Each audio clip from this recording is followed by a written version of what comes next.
Bonjour tout le monde, bienvenue sur un nouvel épisode de Dealer de Wheels. Aujourd'hui, je suis avec Demis. Bonjour Demis. Bonjour Martin, bonjour dealer de Wheels. Je suis ravi d'enregistrer cet épisode avec toi aujourd'hui. Demis, on se connaît un petit peu, on s'est croisés sur différents événements moto depuis peu.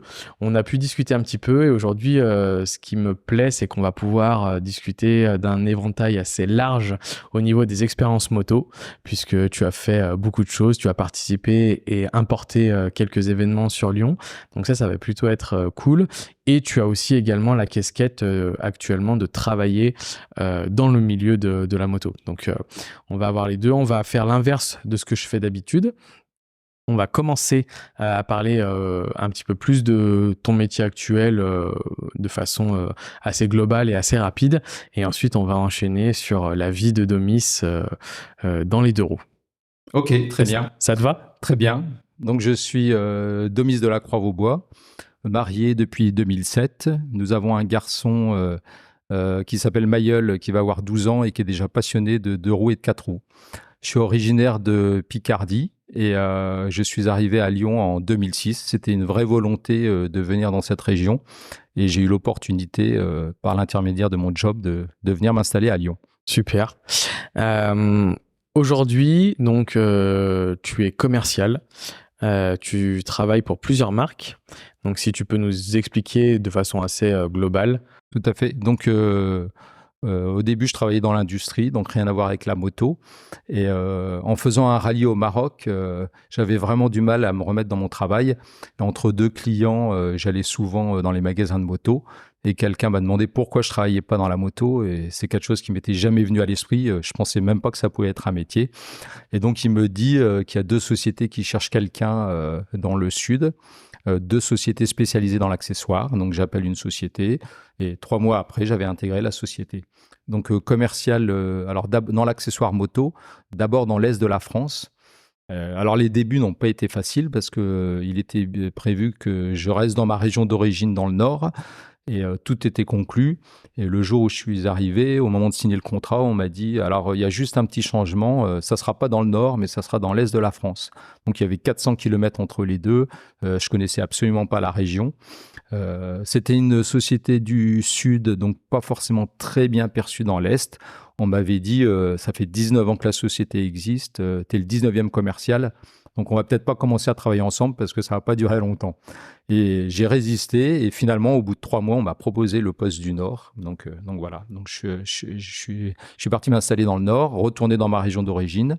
J'ai travaillé pendant 5 ans. Et puis, j'avais de bonnes relations avec mes collègues et il y en a un qui était parti dans la société dans laquelle je suis aujourd'hui pour m'occuper de la marque Derby. Donc, au bout de quelques mois, il m'a proposé de venir le rejoindre. Donc, c'est ce que j'ai fait et c'était en 2003 et ça fait 20 ans que j'y suis. Avant de travailler, d'avoir rejoint la moto, le secteur de la moto, tu étais déjà commercial. Ta base est autour du commerce. C'est ça, commerce. j'étais technico-commercial dans l'industrie. C'était pas un domaine qui me passionnait, mais voilà, j'ai fait mes armes pendant 5 ans. Et donc voilà. Comment c'était le milieu de la moto à cette époque où tu rentres dedans? C'est quelque chose qui était quand même développé. Il y avait. Alors c'était en 98. La société, c'était la société MAD qui n'existe plus aujourd'hui, mais qui à l'époque était le leader de l'accessoire moto. Donc c'est vrai que c'était une entrée en matière assez facile. Quasiment dans toutes les villes, je travaillais avec tous les magasins. On distribuait à l'époque les casques Bell, les casques Arai. Donc voilà, donc c'était vraiment le leader. Et j'avoue que pour démarrer dans la moto, c'était plutôt une bonne entrée en matière. Et après, j'ai voulu m'orienter vers le motorisé parce qu'on est perçu quand même d'une manière différente. On devient quasiment le fournisseur principal dans un magasin. Donc voilà, c'est ce qui m'a plu. Et puis en plus, la possibilité de pouvoir changer de région. J'ai toujours voulu aller en région lyonnaise et on m'a donné cette opportunité. Quand je suis arrivé, on m'a dit fais tes preuves pendant 3 ans. Et au bout de 3 ans, donc le bureau est en région parisienne. Au bout de 3 ans, ils m'ont dit si tu veux partir à Lyon, tu peux y aller. Ok. Donc tu rentres, tu m'as dit 2003, c'est ça, C'est dans ça, dans la la société dans laquelle dans je la suis société dans aujourd'hui. laquelle tu es. Les marques que vous, Donc au début, c'était pour Derby.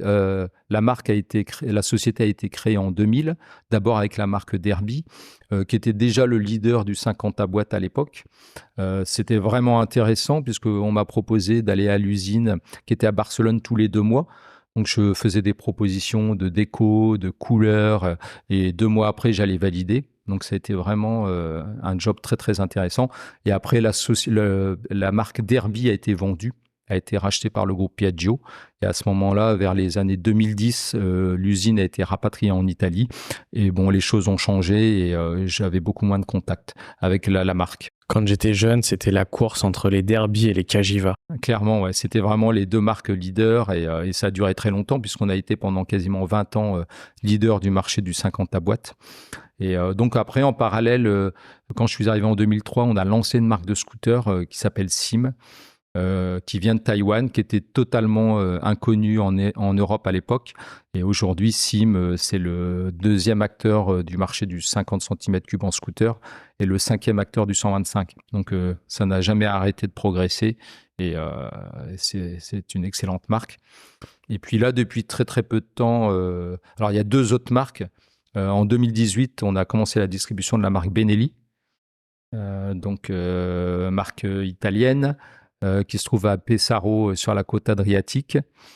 Sympa. Ouais, ouais, très très très belle marque qui existe depuis 1911, qui a eu des périodes avec des hauts et des bas, avec de très bons pilotes comme Michael Wood, Renzo Pasolini. Et il y a un musée d'ailleurs à Pesaro où il y a plus de 300 machines qui est ouvert au public. J'ai eu l'occasion d'y aller l'année dernière en juin. On a sorti des motos de course qu'on a mis en route. Voilà, c'était vraiment une expérience très intéressante. Quand vous rentrez cette marque, c'est une marque qui est connue en France, qui est Alors vendue c'est au peu. une marque qui est connue, mais en fait elle a vécu plusieurs périodes. Elle a eu dans les années on va dire dans les années 2000, entre 2000 et 2010, c'était des machines assez exclusives, des 3 cylindres en 8,99 et 1130, des machines très haut de gamme. Ça avait été racheté à l'époque par le patron de l'électroménager Indesit. Et ils ont dépensé beaucoup d'argent en compétition et voilà, et ils ont vécu des périodes difficiles. Et c'est revenu en force, j'ai envie de dire, peut-être en 2015. Nous, on a repris en 2018, donc avec des trails, des 500 cm3, un même moteur qui était monté sur une machine un peu néo-rétro, sur un custom et sur un trail. Ensuite est arrivé un roadster en 750. Puis du 800 et là de cette semaine semaine prochaine sort un Trail 700 donc voilà, donc la gamme se développe bien avec des produits bien concurrentiels. D'ailleurs, je pars demain en Italie pour 3 jours de test avec des journalistes dans les Alpes. Super. Sympa. Ouais, très sympa. Ouais, il y a vraiment un côté très intéressant. Sur toi, plus précisément pour clôturer sur ta partie, quelle est ta zone, quel est ton rôle exactement? Alors j'ai plusieurs activités. D'abord un rôle de commercial qui est mon activité principale sur le secteur qu'on va appeler centre-est. Donc Lyon est quasiment le plus au sud de mon secteur. Et je vais jusqu'à Orléans, jusqu'à Belfort, toute la Bourgogne. Donc voilà, un secteur relativement important. Donc comme commercial, mon travail c'est d'aller voir les concessionnaires, d'animer le réseau, d'appliquer la politique commerciale et voilà, de créer de la dynamique dans le réseau. Donc ça, c'est une première chose. Après, j'alimente pas mal les réseaux sociaux. Donc ça, c'est une partie intéressante du travail où je voyage beaucoup en moto, je fais de la photo. Alors la plupart du temps, je suis seul. Je pars avec une caméra, avec un drone. Et voilà, donc ça, c'est une partie. Alors j'en profite en général de joindre l'utile à l'agréable et d'aller voir des clients en même temps. Donc j'ai ma petite sacoche avec ma caméra, mais aussi avec mon ordinateur et mes catalogues. Donc ça, c'est une partie également de tout ce qui est... Sur cette partie-là, tu as toujours été dans la technologie? Non, pas du tout. Je maîtrise très peu. Pour moi, c'est pas facile, mais je m'y mets. Ça m'intéresse. Je fais des formations dans ce domaine-là. Mais voilà, c'est pas du tout ma formation et Ouais, c'est pas une passion que tu pouvais avoir à côté aussi non, et qui du coup t'a servi pour le. non, non, je m'y mets vraiment dans le cadre du travail. Ouais. Mais bon, ça me plaît beaucoup. Et après, en plus, étant à Lyon, on a la chance d'avoir des terrains de jeu incroyables. On va à l'ouest, on est en Auvergne, on fait 150 km à l'est, on est en pleine montagne, Savoie, Haute-Savoie. C'est vraiment, on est vraiment gâté. On est vraiment gâté pour rouler. Et puis ensuite, je m'occupe de la partie événementielle. Dès qu'il y a un salon, que ce soit le salon de Lyon, là, je suis en train de préparer le salon en septembre qui aura lieu à Barcelonnette, l'Alpe Aventure Moto Festival. La semaine suivante, je participe à un événement qui s'appelle la Transat Verte. C'est un tour de France par les chemins. Et donc là, il y a une étape qui va du Cantal jusqu'à la Bourgogne du côté de Beaune. Donc 3 jours de chemin avec une 500 Benelli. Donc voilà. Donc C'est sympa parce que il y a beaucoup de gens qui peuvent travailler dans la moto et qui ont selon leur travail qui peut être très prenant et qui souvent me disent j'ai beaucoup moins de temps pour rouler. Toi, l'avantage de ton travail, c'est que tu arrives en plus de ça à l'associer à rouler en moto. exactement, mais alors ça n'a pas toujours été le cas. Quand j'ai démarré en 98 dans la moto, dans l'accessoire, le fait d'être dans les magasins de moto du matin au soir, je pense que les 2 premières années, je crois que j'ai pas fait du tout de moto, j'ai tout arrêté parce que je parlais moto du matin au soir et voilà. Et après, il a fallu que je trouve mon rythme et aujourd'hui, je pense que j'ai trouvé un bon équilibre entre le boulot, entre la passion de la moto, la famille, voilà, il faut faire attention de ne pas se laisser embarquer parce que je pense qu'on pourrait en faire 7 jours sur 7. Mais voilà, il faut trouver un bon compromis et je pense que cet équilibre, je l'ai trouvé. Ouais, c'est sûr. Entre ton entrée sur le côté professionnel de la distribution, des marques de moto, de l'accessoire que tu as pu connaître en 98, tu rentres, hein, c'est ça? C'est ça exactement. Et aujourd'hui, quel regard tu as sur ce marché? Est-ce qu'il y a une vraie évolution? Est-ce qu'il a complètement changé? Est-ce qu'il s'est adapté un peu? Est-ce qu'il a évolué avec? Parce que du coup, toi, tu as quand même cette vision-là de l'avoir suivi sur plusieurs années. Alors oui, il a beaucoup évolué et surtout ces dernières années. D'ailleurs, même là, à l'heure actuelle, on a l'impression d'être dans une période de transition entre le thermique, l'électrique, entre ce que les motards veulent, entre ce que les marques proposent et entre ce que les autorités souhaitent. C'est 3 choses très différentes qui vont pas toujours dans le même sens. Bon, on a vu l'évolution quand dans les années 95, je roulais avec une BMW R80 GS qui était une moto mais absolument pas à la mode. On me prenait un peu pour un campagnard avec cette machine. Il y a quelques années, il y a la mode du néo-rétro, du vintage qui est arrivé et tout le monde voulait cette machine. Et elle a atteint des tarifs absolument incroyables alors qu'à l'époque, c'était plutôt la moto du roule toujours de celui qui a pas trop d'argent. Et, et puis aujourd'hui, l'arrivée des motos avec énormément de technologie, oui, j'ai vu une évolution avec des prix qui ont très fortement augmenté. Après, alors c'est mon avis personnel, mais aujourd'hui sur certaines machines, on a atteint une technologie qui est pas forcément très utile. On a des tableaux de bord tellement dingues, parfois on passe plus de temps à regarder le tableau de bord que la route ou les paysages. Mais oui, il y a une évolution certaine. Après, qui ont aussi amené du bien, hein, beaucoup de sécurité, des consommations moindres. Il y a eu une évolution dans le bon sens. Après, C'est vrai que ça, c'est des discours, et en tous les cas, ton discours m'amène à une réflexion sur qu'est-ce qu'on a réellement besoin pour rouler et pour quelles raisons réelles on roule et les technologies en face d'aujourd'hui. Et c'est vrai que je suis d'accord avec toi quand j'y réfléchis.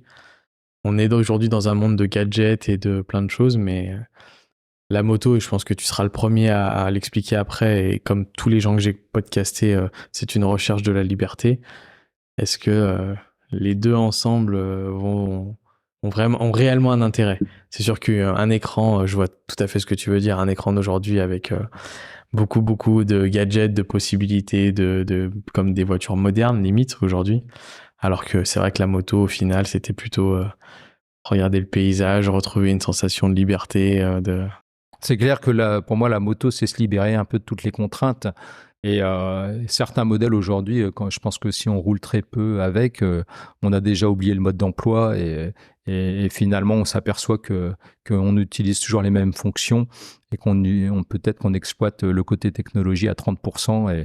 Mais bon, c'est aussi une partie importante du coût du véhicule, donc on pourrait peut-être faire des véhicules un peu moins technologiques et un peu moins chers et qui donneraient Après, les accès. avancées, comme tu disais, de sécurité, par Oui, contre, sont des...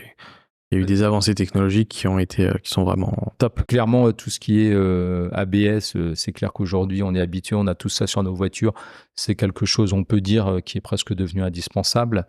Après, il y a aussi eu des réductions de consommation assez importantes. Après, le fait d'avoir son téléphone connecté, etc. Justement, quand on parle de liberté, pour moi, dès qu'on commence à avoir le téléphone, c'est un petit peu de liberté en moins. Ça veut dire qu'on est rattaché, c'est des contraintes, c'est de pouvoir recevoir des coups de fil alors qu'on est en train de rouler. Il faut connaître les limites un peu de là où on veut aller. C'est vrai que je pense qu'il y a il y a deux mondes, hein, de toute façon, hein. Il y a le monde de la moto plaisir et le monde de la moto qui transporte d'un point A à un point B et souvent Ça pour s'appelle le un travail. scooter, ça. C'est vrai. C'est vrai, mais je pense qu'il y a des gens qui sont pas prêts à acheter un scooter et qui le font avec une moto par plaisir de la moto. Ouais, c'est vrai que c'est un débat intéressant ça. Moto ou scooter. Non, mais plus moto plaisir, moto fonctionnelle, quoi, tu vois, l'une en face de l'autre, où c'est qu'on a, comme tu dis, où c'est qu'on arrête le curseur entre ce qui est utile et ce qui n'est plus utile.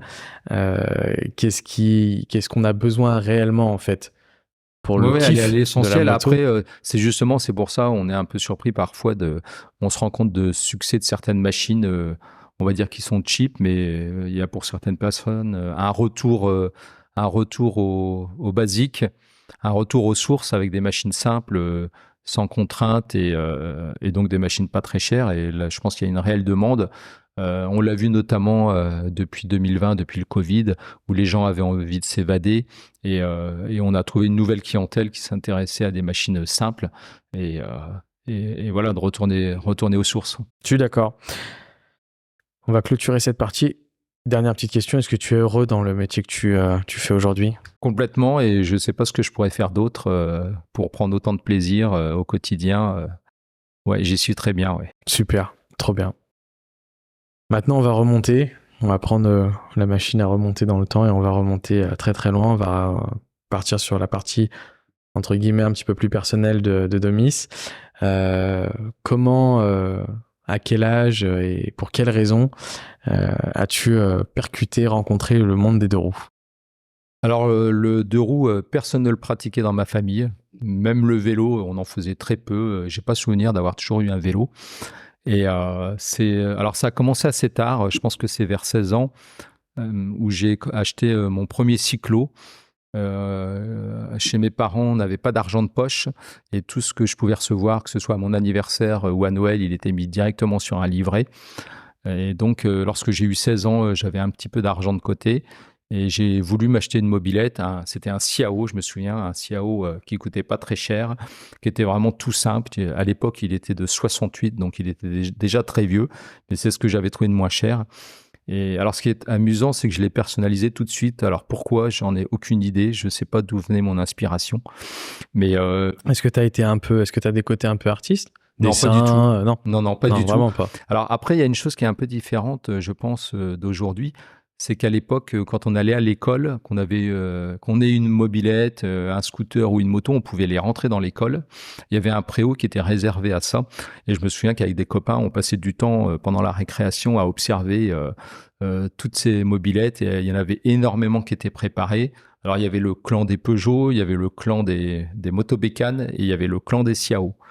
Et donc, j'avais acheté un Ciao. Tout de suite, j'ai supprimé le porte-bagages, j'ai raccourci le garde-boue. Elle était bleue, j'ai mis des carters jaunes. Donc voilà, j'avais une petite moto. Est-ce que c'est pas le fait qu'elles soient toutes ensemble à un endroit avec les copains qui regardent qu'on a envie que ça donnait une inspiration. Ouais, et puis qu'on avait envie qu'on regarde la sienne, modifiée par rapport aux autres. Ouais, certainement. Donc ce Ciao, alors qui était vieux, qui n'était pas non plus le modèle le plus branché, on va dire. Je l'ai gardé une année. J'en ai racheté un l'année suivante. Alors là, j'avais le modèle qu'il fallait avec les roues à bâton. Tout de suite, je l'ai démonté immédiatement. Je l'ai emmené chez un peintre. Je l'ai fait peindre en blanc avec le logo, un sticker Lacoste sur le flanc du réservoir.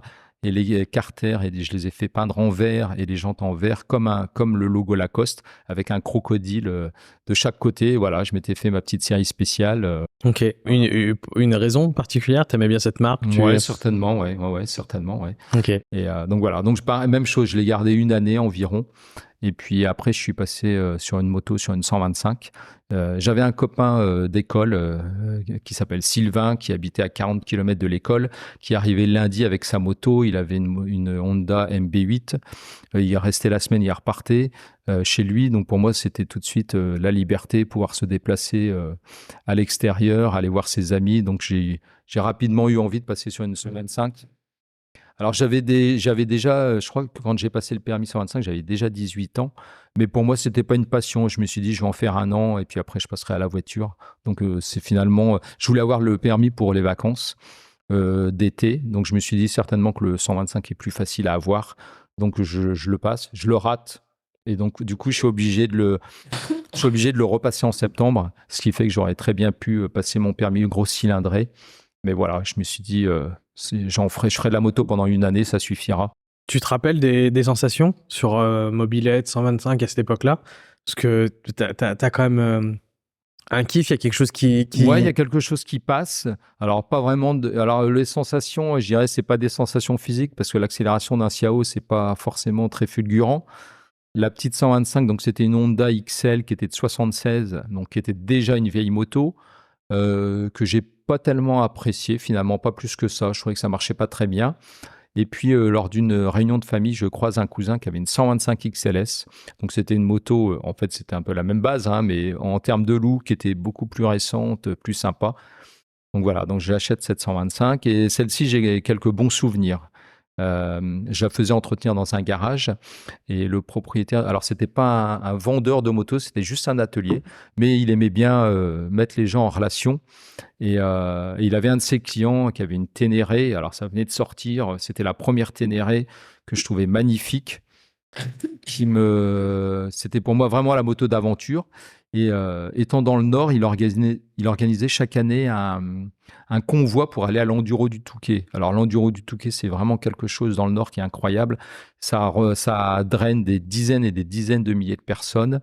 Et la particularité, c'est que dans le Nord, ta moto, tu ne l'hivernes pas. Dès le mois de janvier, tu l'emmènes pour la révision et il faut absolument qu'elle soit prête pour l'Enduro du Touquet. Donc on part à une quinzaine et je connaissais pas du tout les gens. Et comme j'avais la plus petite cylindrée, ils m'avaient demandé de passer devant. Donc j'étais assez impressionné avec une quinzaine de gars derrière moi. Et voilà, c'est un sacré souvenir. T'avais quel âge là? Là, je pense que j'avais 18 ans. Ouais, j'avais 18-19 ans à peu près. Et j'ai une anecdote avec cette 125 XLS. J'avais un copain, j'allais souvent chercher à la sortie de l'école. Lui, il avait une 103 et on faisait des petits tours.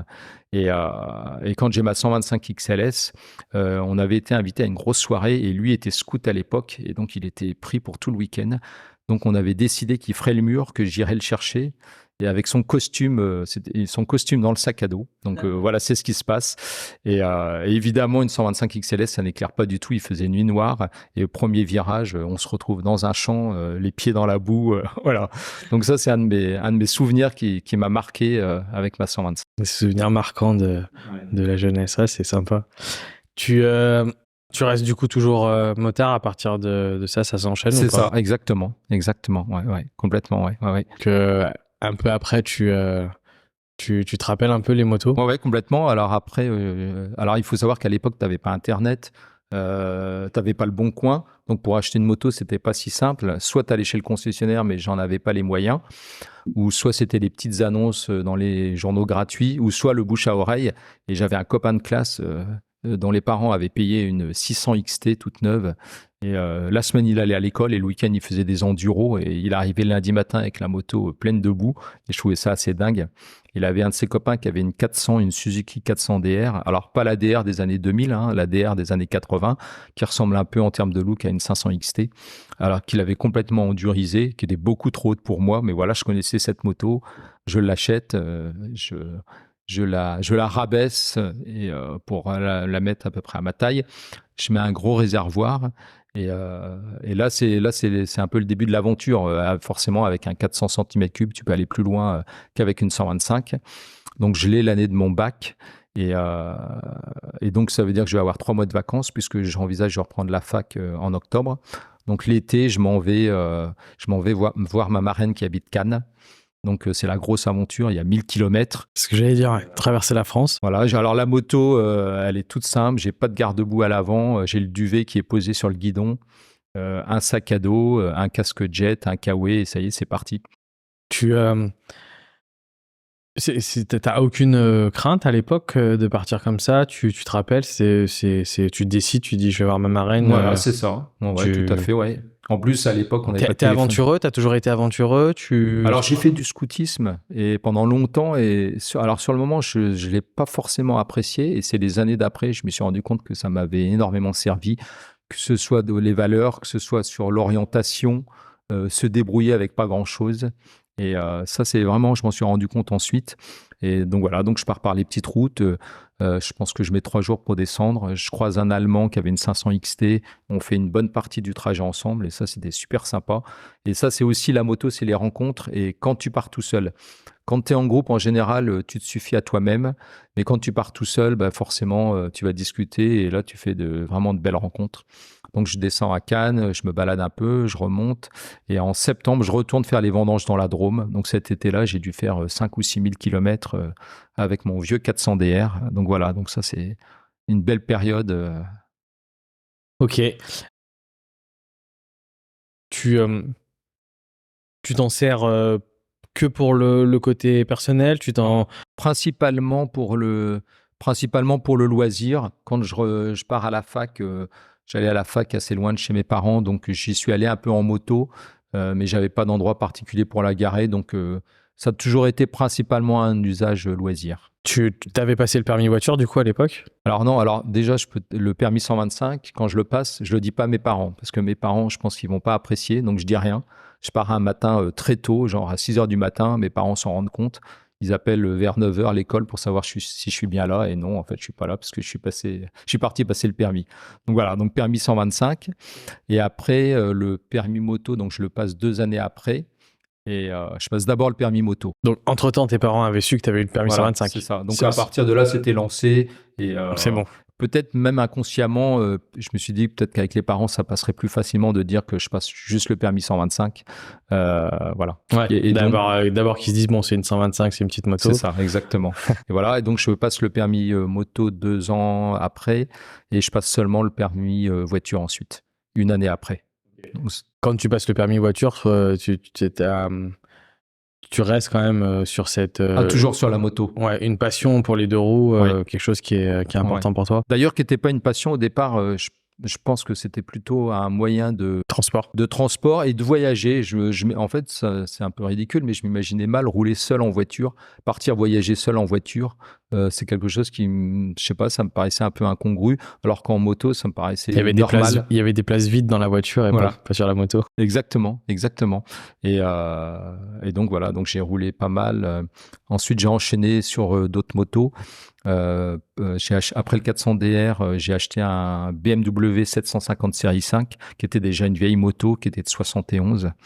Et je l'avais achetée, elle était accidentée. Et donc, j'étais allé la chercher avec mon frère qui avait une 4L. On n'avait pas de remorque. Donc, on avait mis la roue avant dans le coffre de la voiture. Tu vois, la moto soulevée. Et voilà, donc elle était accidentée, mais c'était vraiment une moto qui m'attirait. Je commence à la restaurer. Et je trouve un mécanicien pour travailler dessus. Et à ce moment-là, je dois partir faire mon service militaire. Donc, j'abandonne un peu le chantier. Et surtout, je fais mon service à Pau comme parachutiste. Donc, j'étais à plus de 1000 km de chez moi. Euh, Quand j'entrais en permission, j'avais 24 heures sur place parce qu'il y avait quasiment 12 heures de trajet aller, 12 heures de trajet retour. Mais malgré tout, une fois sur deux, j'allais voir où en était le chantier. Et alors, pendant mon service, c'était amusant, c'est que j'étais radiographiste. Donc, tu sais, c'est envoyer les messages en morse. Mais à côté de ça, j'étais aussi ce qu'on appelle estafette, c'est-à-dire que je devais transporter des messages à moto. Donc on était 6 à faire ça. Alors c'était des petites motos, des Peugeot 80 cm3, mais c'était hyper drôle. Nous étions 4 à faire déjà de la moto dans le civil et 2 qui venaient juste de passer leur permis pendant le service. Alors autant dire que le permis pendant le service, tu allais au bout de la rue, tu faisais demi-tour et tu rentrais. En gros, tu savais pas vraiment conduire. Et comme j'étais à Pau, on allait faire des entraînements en montagne. Donc, on devait partir chacun à 5 minutes d'intervalle. Évidemment, tu te doutes bien qu'on s'attendait à la sortie de la caserne. Et là, en montagne, c'était la catastrophe. Ceux qui avaient jamais fait de moto, tu voyais une grosse trace de frein et puis tu voyais le gars qui était au fond du ravin. Il y avait un gars qui oubliait toujours de retirer sa béquille. Donc, quand il partait, tant que tu vas tout droit, ça va. Tant que tu tournes à droite, ça va. Par contre, à gauche, il passait au-dessus de la moto. Donc voilà, mais en tout cas, c'est vraiment des bons souvenirs et on s'est vraiment amusé. J'ai un souvenir notamment d'une prise d'armes. Donc le général, il était là, tout le monde garde à vous. Il y avait un des copains qui passe derrière en wheeling avec la moto et ça m'a marqué à vie. C'est vraiment un bon souvenir. Ouais. À cette époque-là, tu as quand même d'autres personnes avec qui tu fais de la moto ou c'est plutôt Alors très peu, je connaissais très peu de gens qui faisaient de la moto et donc ça me semblait compliqué d'organiser des choses avec quelqu'un. Donc tout de suite, je me suis pas posé la question, je suis parti tout seul. Je suis parti voyager tout seul. Notamment avec cette BMW, j'ai fait vraiment des grands voyages. Je crois que la première année où je l'ai eu, j'ai fait 31 000 kilomètres.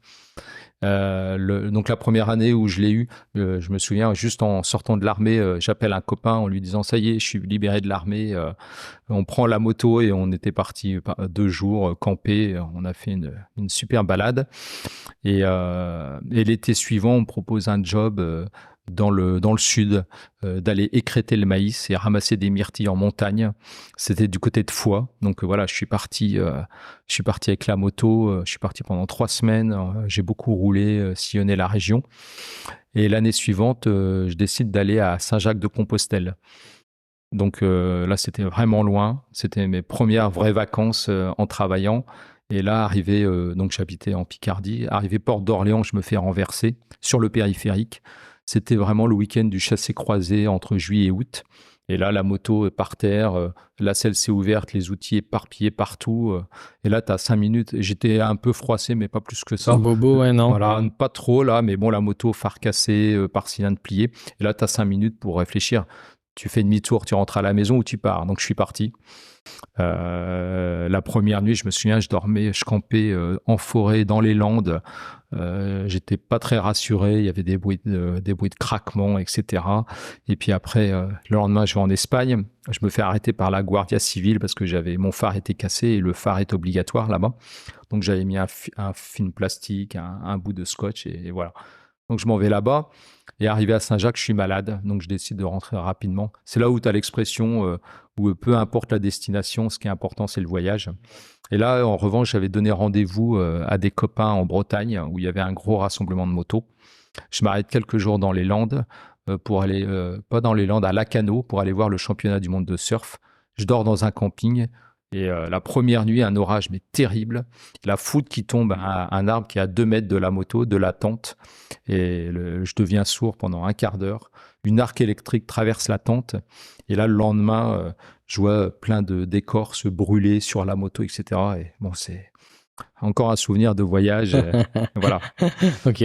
Sur cette époque-là, le prix, tout ce qui est un peu plus argent, on va dire, autour de la moto, le prix des motos, les assurances, l'essence, comment c'est accessible? Alors, l'essence était très accessible. Les motos, j'avais que des vieilles motos. Donc, les motos que personne ne voulait, aujourd'hui, qui valent très cher. Mais personne n'en voulait. T'aurais dû toutes les garder. Comment? T'aurais dû toutes les garder. Ouais, exactement. Et donc, non, j'avais vraiment des motos pas chères. L'équipement, J'avais un casque jet, une paire de gants. Après, j'avais un kawaii, j'avais rien en fait. Au début, même, c'était des gants de jardin, tu vois. Donc autant dire qu'ils n'étaient pas à la norme CE. Et voilà, c'était vraiment, j'allais pas beaucoup dans les magasins acheter de matériel parce que j'en avais pas les moyens. Et moi, ce que je voulais, c'était vraiment garder du budget pour rouler. Et tu vois, par exemple, ce voyage-là, je me souviens, j'avais 1000 francs en poche. Ça fait 150 euros remis au goût du jour, c'est peut-être 300 ou 400 euros, mais bon, je voyageais avec pas grand-chose. Et donc, au retour de ce voyage, comme j'avais eu un accident, je fais expertiser ma moto et je m'aperçois que je vais toucher 11 000 francs à peu près, mais que la moto, je peux la réparer moi-même. Donc je la répare tant bien que mal. Et là, à ce moment-là, un ami m'appelle. Il part en mission humanitaire en Colombie et il a une R80 GS qui pour moi était le Graal pour voyager. Et il me dit le billet d'avion pour aller là-bas, c'est en Colombie. Il me dit c'est 11 000 francs, pile l'argent que je touchais de l'assurance. Donc on fait affaire et il me dit bah, tu iras à Roissy et tel jour, tu ouvriras une sacoche, dedans il y aura les clés, il y aura l'antivol, il y aura la carte grise, les papiers, voilà. Donc voilà. Et tu deviens propriétaire. Et voilà, exactement. Je deviens propriétaire de la R80 GS. Je vends mon Série 5 à mon frère, qui lui venait de passer son permis moto. Et voilà, et du coup, j'enchaîne après les voyages avec la R80 GS. Je pars avec un ami, on part faire un voyage en Allemagne et ensuite on va à Prague. Donc ça, bon souvenir de voyage. D'ailleurs, avec un ami avec qui je roule toujours aujourd'hui.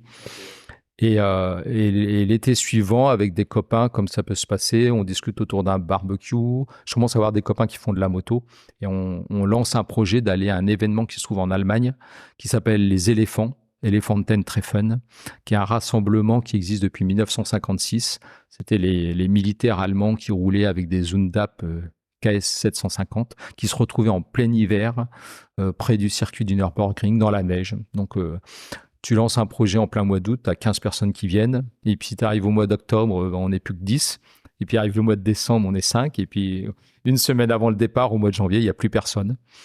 Donc voilà, c'est quelque chose que j'avais vraiment envie d'aller. Et là, une fois de plus, je te dis... et là, du coup, tu étais tout seul? Et voilà, j'étais tout seul.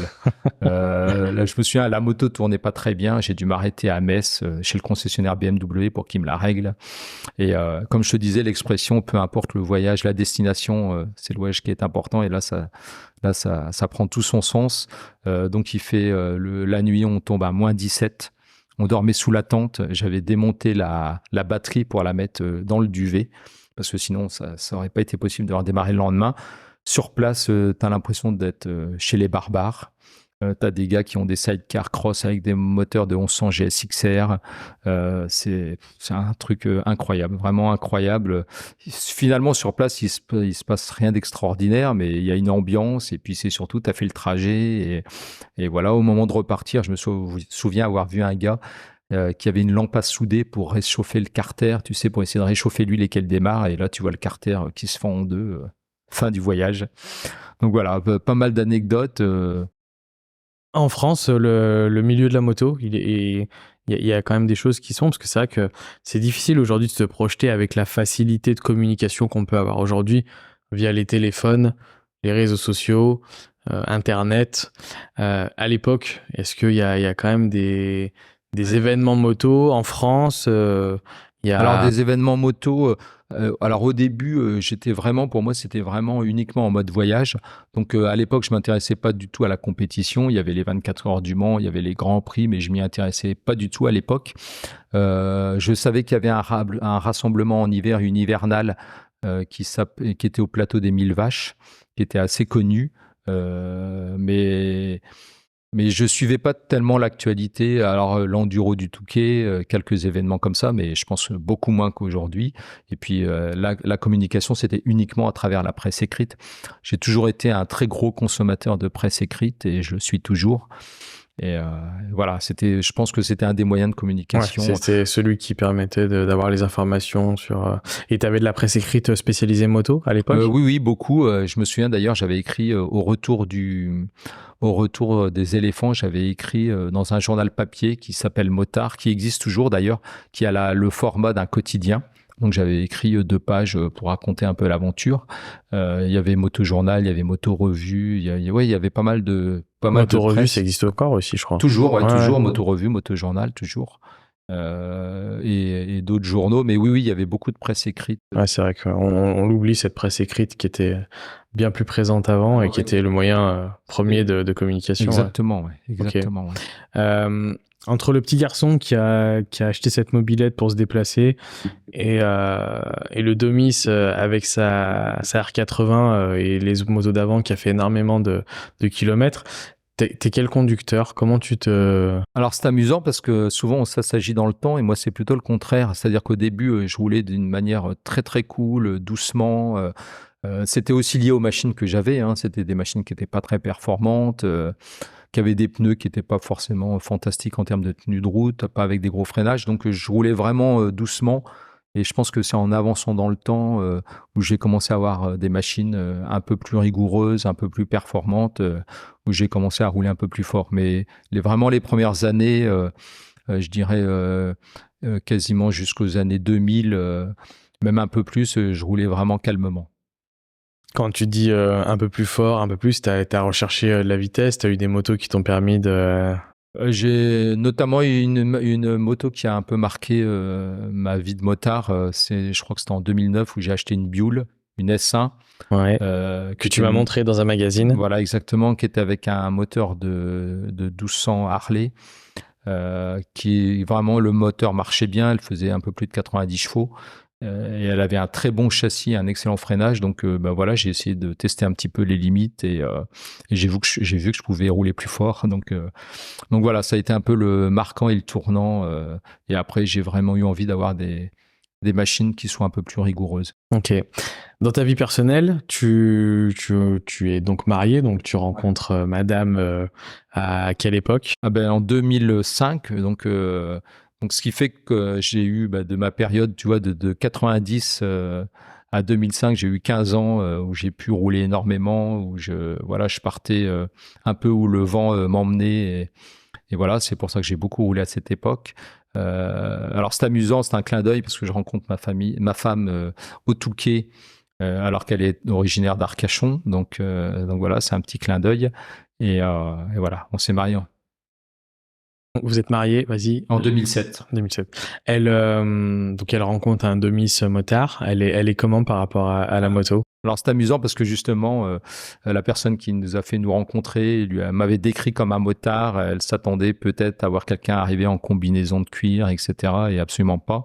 Elle n'apprécie pas la moto. Elle ne roule absolument pas en moto, à part une fois ou deux pour aller au restaurant dans Lyon. Mais voilà, en revanche, elle me laisse beaucoup de liberté et je l'en remercie énormément. Là, tu parlais de l'époque ou tu parles de maintenant encore aujourd'hui? De l'époque et d'aujourd'hui. Rien n'a changé. D'accord. Elle est pas du tout... En fait, elle aime, elle veut rouler sur un véhicule confortable. Et rouler derrière toi? Derrière moi, elle ne passera pas le permis. Rouler derrière moi avec une moto confortable. Mais j'ai envie de dire, 70% de mon utilisation, c'est pour rouler en local, aller à Lyon. Et j'ai pas besoin d'une grosse moto, grosse machine confortable avec les valises. Donc voilà, on a fait l'impasse sur les voyages à deux.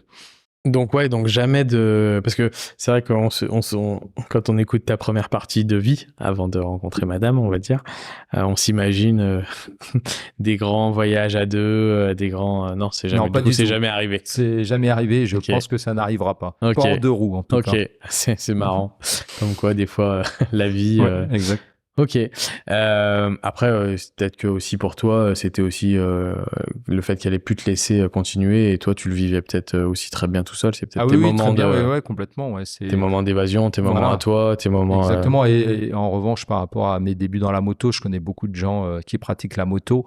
J'ai différents groupes d'amis qui font de la moto, que ce soit dans le nord de la France, que ce soit à Lyon ou ailleurs.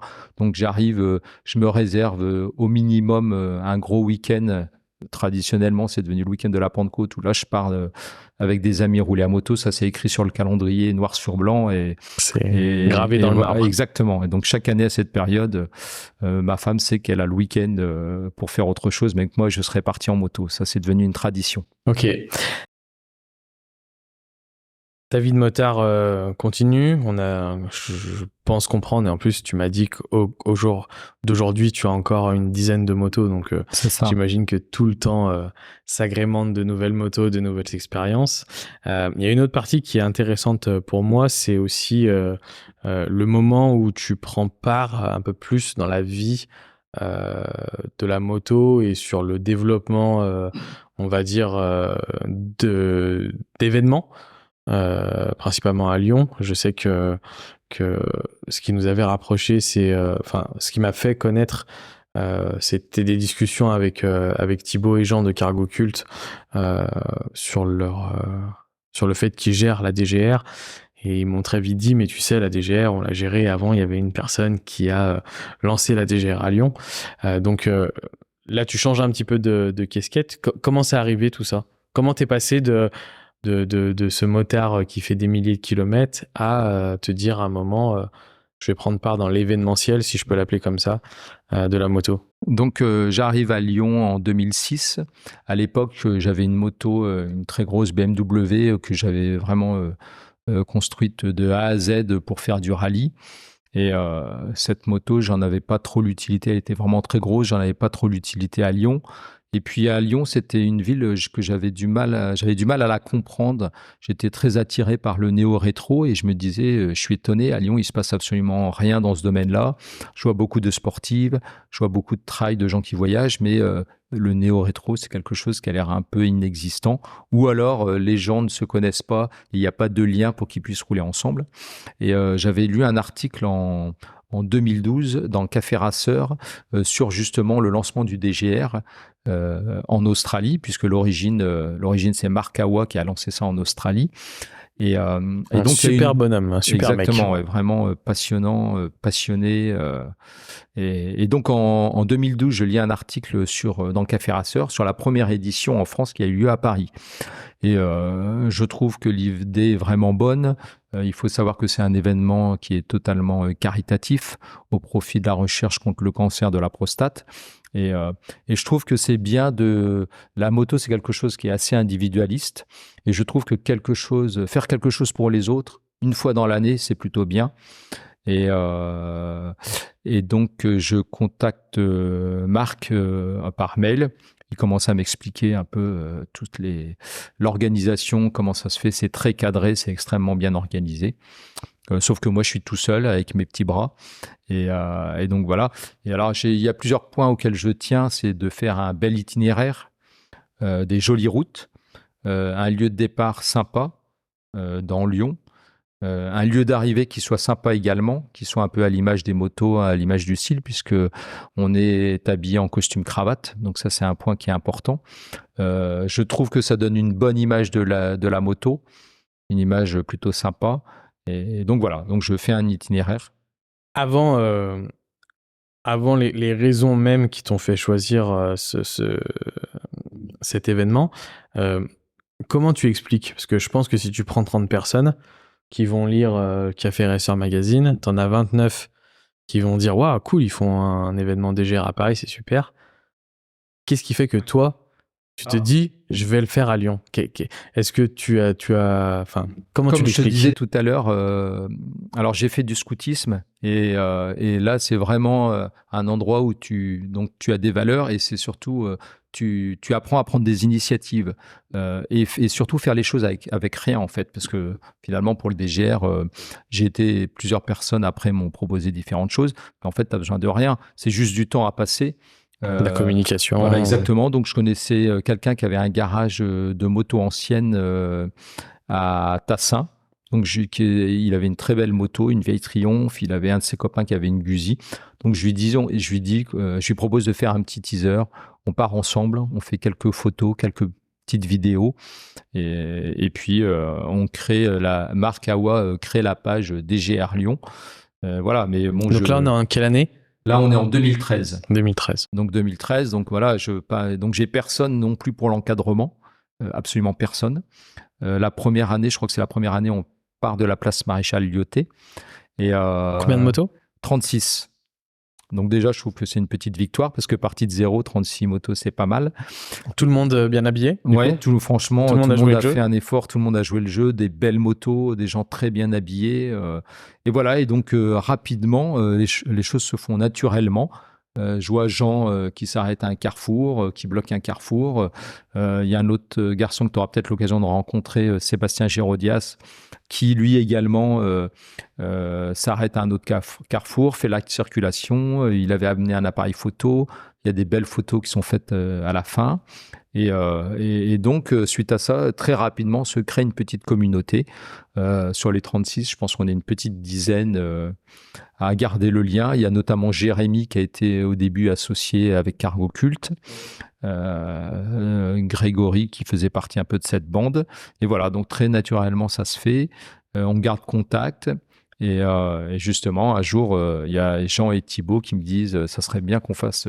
C'est bien cette journée en costume cravate, mais ça serait bien de faire d'autres balades dans l'année. On est un petit groupe et c'est là où ils ont lancé Cargo Cult.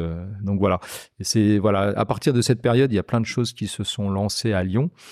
Et donc de mémoire, je l'ai organisé de 2013 à 2016, je crois. 4 éditions. Tu as quel recul sur 2013 sur parce que c'était ton premier événement. Je pense que c'était le premier événement que j'organisais. Et c'était un peu folklore, t'étais plutôt quand même quelqu'un qui faisait les choses bien. Alors, moi j'avais rencontré un mécanicien à l'époque qui travaillait dans un garage dans le Beaujolais. Donc je voulais, donc j'avais choisi l'itinéraire, une belle place pour le départ, un bel arrivée, et je voulais qu'il y ait une pause un peu sympa. Donc je sollicite quelqu'un qui a un garage dans le Beaujolais. Je le préviens un mois avant en lui disant on arrivera à telle heure, on fera la pause. Donc je le rappelle une semaine avant, c'est toujours bon. Je le rappelle 2 jours avant, tout est bon. Et au moment où on arrive, en fait, il n'y a personne. Gros moment de solitude, il n'y a personne. Donc là, tu tournes en rond, tu te dis, tu te demandes ce que tu vas faire, tu vas discuter avec les gens. En fait, tu fais croire qu'il n'y avait rien de prévu, c'était juste une pause, quoi. Donc voilà. Donc, sympa. Tu l'as revu après? Ouais. Le garagiste, tu l'as. Oui. Il t'a dit. J'ai oublié, où il y avait des bouchons. Bon, bref. Ouais. Voilà. Comme quoi, toujours prévoir un plan B. Ouais, c'est ça. Donc voilà, donc on a fait une pause de 20 minutes, on est reparti. Et voilà, donc une très très belle édition. Et en fait, c'est allé grandissant puisque. T'as des retours de marque après sur ce que t'as fait? Vous échangez encore après de l'Australie? Alors bon, on a échangé pendant pas mal d'années. Et puis là, il y a un livre qui est sorti, un collector pour les 10 ans, où j'ai l'honneur d'être en photo. Où lors de la 2e édition, je crois que j'avais une BSA. Golden Flash de 1957. Donc voilà, donc c'était un petit retour sympa et il y a toujours eu une excellente communication avec les Australiens et je continue à participer d'ailleurs au DGR qui organise très très bien, notamment Cargo Cult.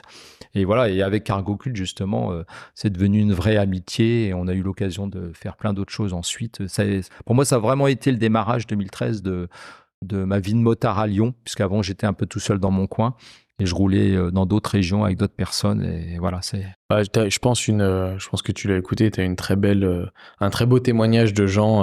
Ouais, je vous remercie. Et de Thibaut qui ont trouvé normal de te citer. Et je pense que c'est normal parce que vous étiez plusieurs à l'origine de ça. Mais ok. Et donc tu me dis 2013 jusqu'en 2016 inclus. Donc 2016. 4 éditions. Ouais, 4 éditions. À peu près la dernière, il y a combien de personnes? On était 180. Ah ouais, donc il y a vraiment... ça a complètement décollé. En plus, c'est arrivé à la période vraiment de la grosse tendance néo-rétro. Et puis, donc on était la deuxième ville en France à y participer. Et aujourd'hui, il doit y avoir 30 villes. Et voilà, c'est quelque chose qui s'est énormément développé. Alors après, il y a une chose qui a changé, c'est que moi, je tenais vraiment à partir de Lyon parce que je trouvais que c'était sympa de traverser la ville, de donner une bonne image de la moto. Le choix de la DGR, c'est ça aussi pour toi. Ouais, c'est vraiment de partir de la ville, c'est pas de rouler dans notre coin, c'est que ça se voit. Peut-être que ça donne envie à des gens de venir rouler avec nous. Donc voilà, et aujourd'hui, c'est un peu compliqué pour partir de Lyon et bon, c'est un peu dommage. Après, rien n'est définitif, hein, ça peut revenir. Mais bon, pour l'instant, c'est un peu compliqué. Espérer un changement de mairie. peut-être. les années à venir. Euh, tu, euh, tu te sens comment après ces expériences, cette rentrée dans les événements moto, c'est quelque chose du coup qui te plaît vraiment? Parce que là, 2013, attends, si je reprends avec les dates, t'es pas encore rentré dans ta dernière société. Si, je suis Si, arrivé en c'est déjà. 2003. Ah oui, 10 2003. ans avant. Ouais. Mais du coup, est-ce que tu as déjà ce poste où tu t'occupes un peu des Non, événements, pas de encore. bouger? Pas encore. Justement, c'est intéressant ta remarque parce que je me suis dit que finalement, il y avait beaucoup de choses qui étaient possibles. Et si les autres le font, pourquoi pas moi, hein, ça doit pas être très compliqué. Souvent, c'est surtout du temps à consacrer. Et voilà, c'est surtout ça, du temps à consacrer. Et du coup, ça te met quand même un pied, entre guillemets, à l'étrier, en plus à devoir te familiariser. Est-ce qu'à l'époque, tu étais quand même Facebook, réseau, ce genre de choses? Facebook, oui. Ouais. Facebook, oui. C'est tout. Mais T'as quel âge à l'époque? Tu te à rappelles? l'époque, j'ai une quarantaine d'années à peu 40 près. ans? Ouais, mais c'est sûr que le milieu de la moto, de cette communication-là, et le petit Demis qui faisait de la mobilette ou qui a même fait ses premières descentes jusqu'à Cannes en moto, c'est quand même un monde qui s'est passé. La vie, enfin la technologie, les avancées, tout a quand même énormément accéléré ces dernières années. Donc c'est vrai que t'as su prendre le cap de tout ça, et c'est peut-être ça qui t'amène aujourd'hui au poste que t'as et qui te permet aussi de gérer les événements, Ouais, gérer pas mal de choses. ouais. Hein. Après, c'est vrai que C'est bien. ça m'a donné ce goût d'organiser les choses parce que finalement, tu t'aperçois que c'est pas extrêmement compliqué. Non, mais bon, gérer 36 motards, ok. Gérer 180, on est sur un c'est autre, pas la même chose. on est sur autre chose quand même. Et après, alors ce que j'aime, c'est l'organisation des choses qui soient nouvelles. Et ce que j'aime, c'est le lancement. C'est-à-dire la première édition, 4 ans ou 5 ans, pour moi, c'est bien. C'est sur les rails. Et il y a des gens qui le feront certainement mieux que moi, ou aussi bien. Donc voilà, je m'accroche pas aux choses et je pense que c'est bien. Et puis ça donne du sang neuf avec d'autres idées. Et donc voilà, surtout pas s'accrocher aux choses. Mais ouais, j'aime la découverte. Non, c'est bien, c'est une belle mentalité. Enfin, c'est bien. Souvent, les gens Oui, non, il et faut c'est pas, pour ça qu'il y a des justement. choses des fois qui périclitent un peu parce que justement, il n'y a pas de renouvellement, il n'y a pas Voilà, de. c'est ça. Ouais. Et puis, il faut mettre les autres sur les rails, leur donner tous les outils. Et puis après, entre guillemets, ils en font ce qu'ils veulent et à eux de le faire évoluer. Mais il faut aussi, il faut pas chercher, je dirais, à vouloir marquer absolument son territoire. Non, mais je pense que toi, tu as ta fierté personnelle qui est. Mais tu as passé ce besoin de reconnaissance auprès de. Non, et ça passe avec l'âge. Super expérience en tous les cas pour toutes les personnes qui nous écoutent si vous connaissez pas le DGR. Donc moi je l'ai vécu sur deux villes, je l'ai vécu à Lyon récemment, mais en fait le DGR était organisé dans le sud de la France où j'allais avec un groupe d'amis avant, en même temps qu'un festival qui s'appelle les Dandy Riders. Et du coup, la DGR, je l'ai fait beaucoup d'années dans le sud de la France avec une super balade en bord de plage. Ouais, c'est magnifique. On a une magnifique région, hein, ça c'est sûr. Mais malheureusement, on n'a pas la mer. Et c'est vrai que là-bas, il y avait pas mal de motos aussi. Enfin, c'était un bel événement. Ouais, l'association du DGR et de ce festival était assez sympa. Et là, je l'ai connu aussi forcément à Lyon avec les copains de Cargo. Et c'est vrai que pour l'avoir fait dans deux villes, il y a tout un esprit autour déjà de la raison et puis d'avoir créé un événement avec, comme tu disais, tu vois, le fait de devoir s'habiller de façon dandy, un peu classe, mais un peu classe. Chacun fait comme il veut, mais souvent ça se rapproche un peu sur des années d'avant. Et du coup, c'est se voir aussi différemment, c'est ce qu'on disait juste avant d'enregistrer le podcast. C'est que dans tous les cas, ça a un effet qui est hyper agréable, ça. C'est pour des gens que on peut se voir tous les jours dans notre tenue, soit de travail, soit journalière, en tous les cas. Dès qu'on change un peu les repères, c'est toujours hyper sympa, je trouve. Ouais, et puis je trouve ça sympa aussi de faire un effort. C'est justement, contrairement à l'expression qui dit venez comme vous êtes, c'est non, justement, c'est de faire un effort pour soi, pour les autres aussi. Et en général, tout le monde est super content de voir ses copains très bien habillés et ça fait plaisir. Ça fait des belles photos pour les réseaux sociaux. C'est vrai que c'est très visuel. Ok. Je crois qu'il y a une autre activité sur laquelle tu es passé après. Donc, tu m'expliquais, quand on a pu échanger ensemble, que c'était arrivé avec un copain à toi qui a lancé une marque de vêtements. Tout à fait, ouais. Et Sébastien. voilà. Et du coup, je te laisse réexpliquer le début, en fait, où vous deviez aller à un événement qui était annulé. Concernant le flat track. Ouais, c'est ça. Ok, donc effectivement, dans les gens qui s'étaient mis naturellement à faire la circulation, il y avait Thibaut, Jean et Sébastien. Et donc avec Sébastien, on sympathise. Donc du coup, tu l'apprends, enfin, tu le rencontres pour la Voilà, c'est première ça. fois Et puis sur le DGR. voilà. Et bon, après, c'est vrai qu'on avait tous des motos qui étaient un peu lookées, qui étaient sympas, donc on vient à discuter. Et lui, à l'époque, il avait un magasin de snow dans Lyon. Donc de temps en temps, on se retrouve pour déjeuner ensemble. Et puis on réfléchit à faire des choses ensemble. Il y avait le Wheel and Waves, notamment à l'époque, qui était quand même le gros événement dans notre univers. Et puis, moi, j'avais acheté à une époque une Honda, une 500 XLS, qui m'a permis de faire un voyage au Maroc en 2011. Donc, j'avais cette moto-là, et lui avait une Dominator un peu modifiée. Et on voit dans le journal Café Racer un événement qui va se passer à Mâcon, donc à 1 heure de Lyon, sur un ovale en terre battue. Il y a une piste voilà, juste à côté de Mâcon, la piste de la Grisière. Et c'est un événement flat track, donc on ne sait pas vraiment ce que c'est, mais voilà, ça a l'air d'être sympa. On a les motos adaptées, on se dit, allez, pourquoi pas, une nouvelle discipline. Donc on s'inscrit, c'est reporté une fois, c'est reporté une deuxième fois.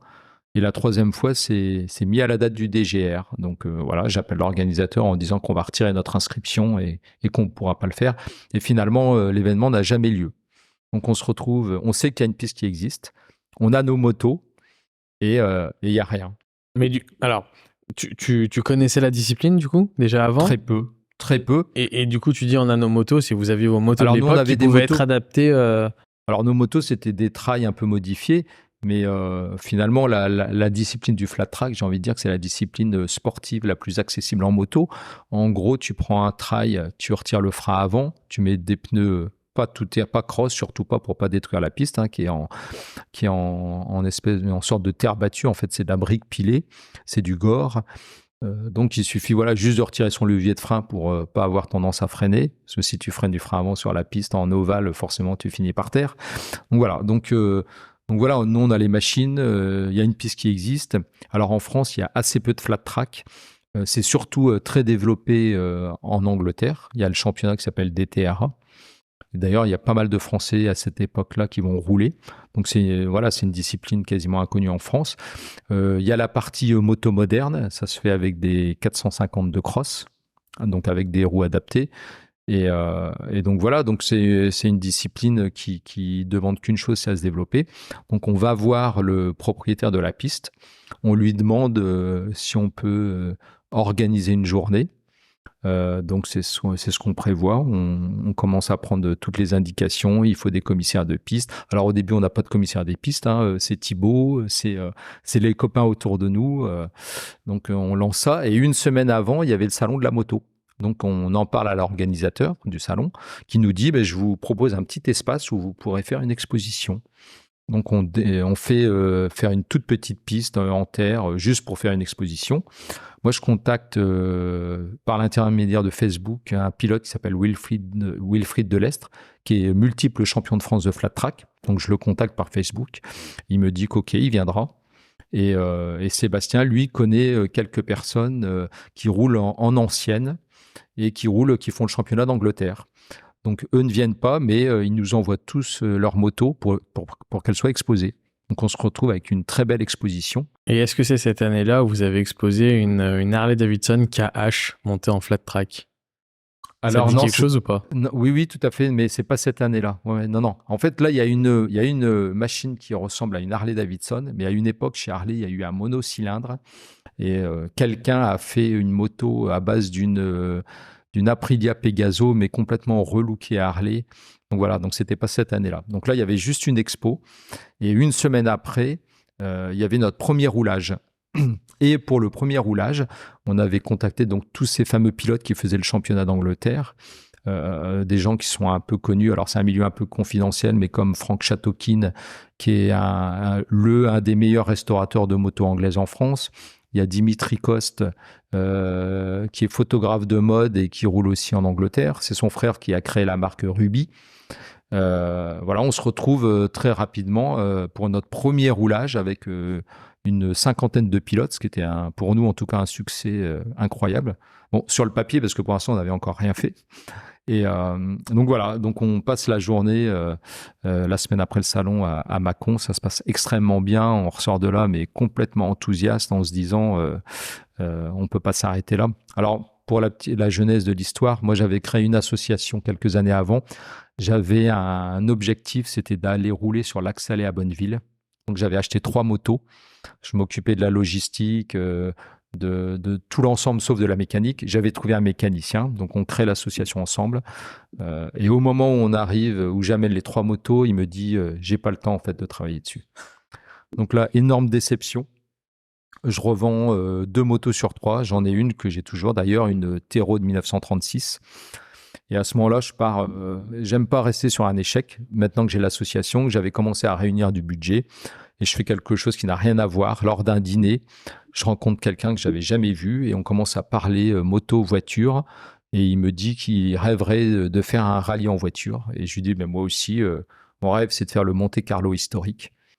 Et il me dit top là. Donc tu sais comment ça se passe à un dîner, après quelques verres, t'as quand même une grande facilité à toper. Et donc 15 jours après, je l'appelle, je lui dis bah voilà, j'ai trouvé une voiture, tu m'envoies le chèque de la moitié. Et en général, c'est là où tout s'arrête. Et lui m'envoie le chèque. Donc j'achète la voiture et voilà. Et donc on fait le C'était quoi? C'était une BMW de 1977 et on l'a fait donc en 2013.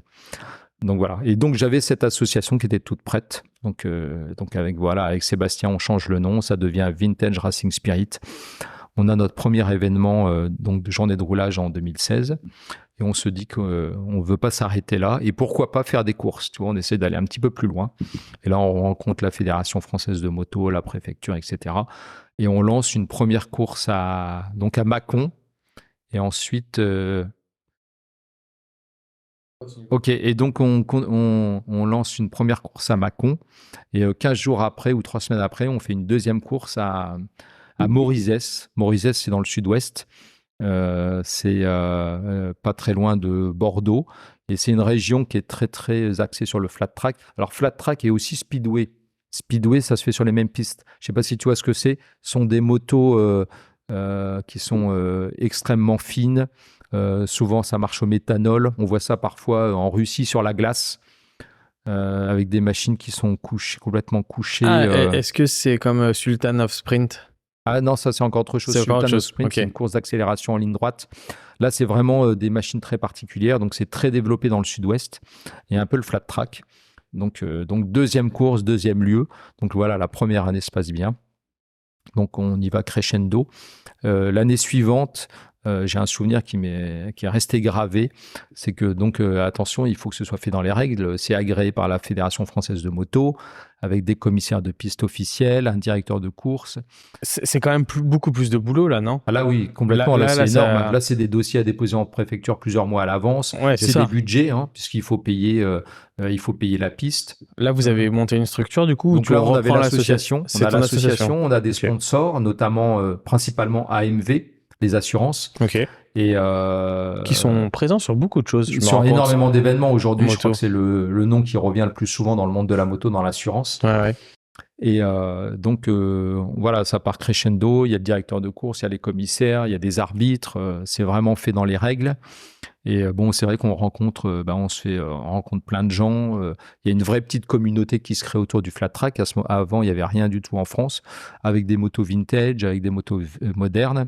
Il y a des gens qui se mettent au flat track ou vous retrouvez du coup du monde énormément. Par exemple, Thibaut, qui est devenu un très bon pilote, Thibaut de Cargo Cult qui roule. Voilà, il y a une nouvelle communauté, il y a toute une équipe de Parisiens qui ont l'habitude de rouler en Angleterre qui viennent, des gens de partout en France. Il doit y avoir 4 pistes en France, 3 dans le sud-ouest et une dans notre région, donc à Mâcon. Et donc la deuxième année, j'ai comme je te disais, un souvenir qui m'a marqué. Donc il y a le médecin aussi, donc il y a un médecin qui doit être présent pendant toute la durée de course. Et le matin, la deuxième année, le matin, lors de la course de Mâcon, le directeur de course demande les diplômes du médecin. En fait, il m'avait appelé 2 heures avant, à 6 heures du matin, en me disant qu'il ne pouvait pas venir, mais qu'il avait 2 remplaçants et que tout se passerait bien. Et en fait, il s'avère que ce sont des internes. Et les internes ne peuvent pas faire l'assistance médicale sur une course. Et là, t'imagines. Donc là, on a des pilotes. La deuxième année, on a des pilotes qui viennent de Suisse, d'Italie, d'Allemagne, d'Angleterre, d'Espagne. Et là, tu te dis, on peut pas faire la course. Et là, t'as envie de faire qu'une chose, c'est de sortir par la porte de derrière et de te sauver. Et en fait, après longue discussion avec le médecin qui devait venir à l'origine, accepte de venir à partir de 14 heures. Donc, le matin, on transforme la matinée en entraînement et la course l'après-midi. Mais bon, ça a fait partie des gros moments de solitude. Ouais, après, je pense que là, vous avez aussi fait un step-up en termes de gestion et d'organisation. Ouais, complètement. Avec ça, Et là, on n'avait aucun moyen de repli, aucune solution de rechange. Et voilà. Là, tu travailles à côté. Exactement. Donc, ça te prend. Donc, ça prend énormément de temps. Ouais, ça prend vraiment beaucoup de temps. J'ai un souvenir, avant chaque événement, c'était à peu près 1 heure par jour pendant 3 semaines ou un mois précédant la course. Donc, on avait calé un rythme. On avait 3 entraînements dans l'année et 2 courses. Et après, on en parle à l'organisateur du Salon de Lyon. Ça lui plaît énormément ce qu'on fait. Et pendant 3 ans, il nous fera une piste éphémère à l'intérieur du salon. Qui est le même organisateur qu'aujourd'hui? Voilà, tout à fait, complètement. Ouais. Et donc pendant 3 ans, alors les pistes éphémères, c'est toujours extrêmement compliqué, mais là, il met vraiment les moyens. C'est Jean-Luc Fouché qui nous fait la piste. C'est lui qui est organisateur de tous les supercross en Europe. C'est lui qui crée les pistes. Donc voilà, vraiment, il nous fait une très très belle piste. Et pendant 3 ans, on fait cet événement, cette démonstration de flat track.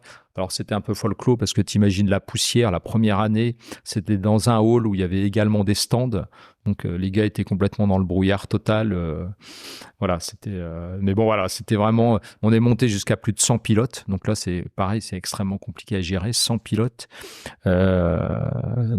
Vous dégagez quand même de l'argent du coup? En fait, nous, tout l'argent qu'on pouvait gagner, c'est ce qui nous permettait de payer les courses. Tout au long de l'année, on faisait des événements qui nous permettent de réunir du budget parce qu'une course, c'est extrêmement cher.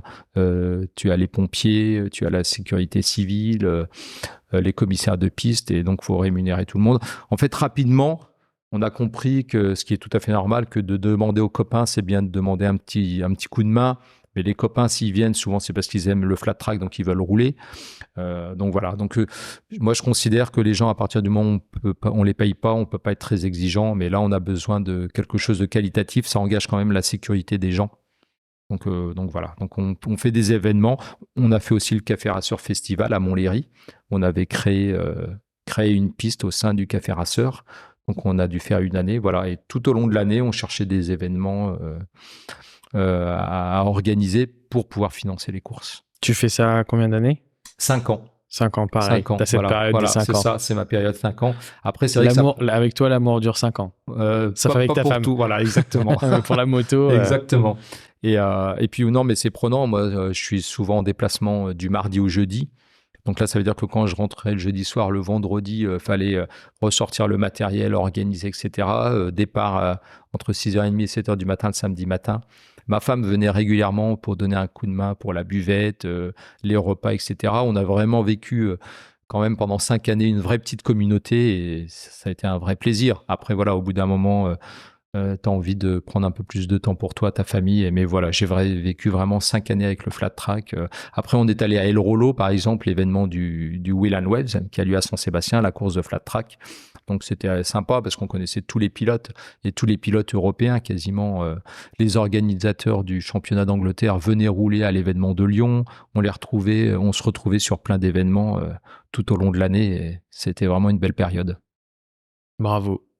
Derrière, qu'est-ce qui se passe? C'est repris par quelqu'un, la suite se fait Alors lui, Sébastien, a continué pendant 2 années après moi.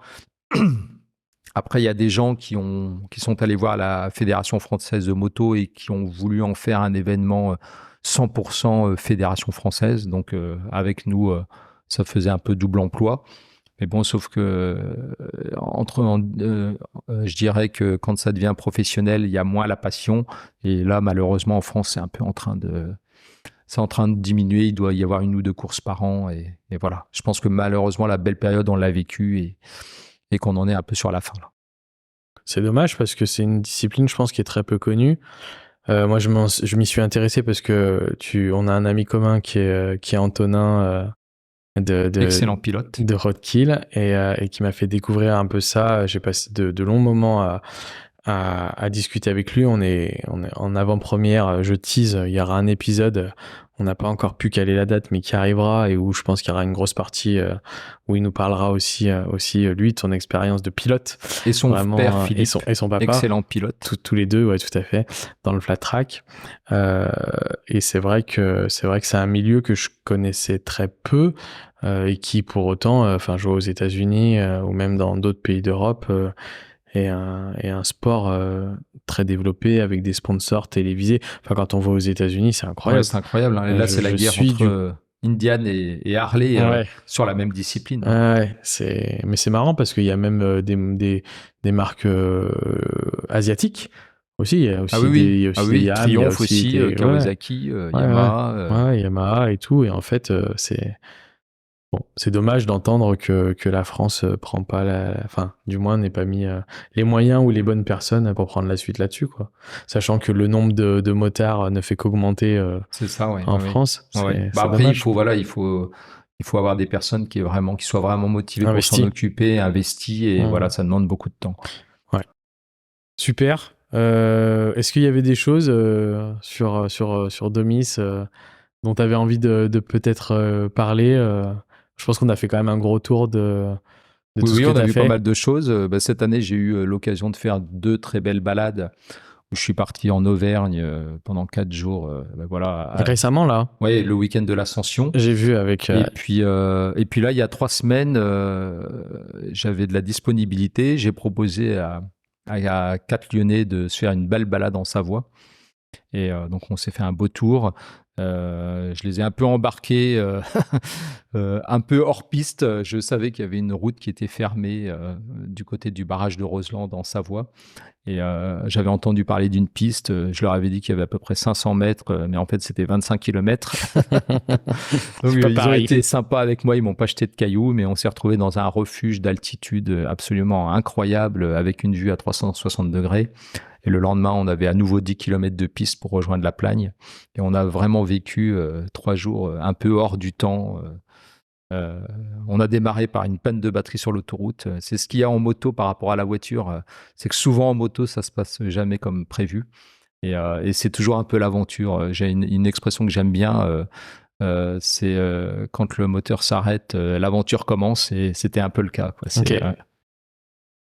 Super. Je pense qu'on se rejoint tous les deux sur le fait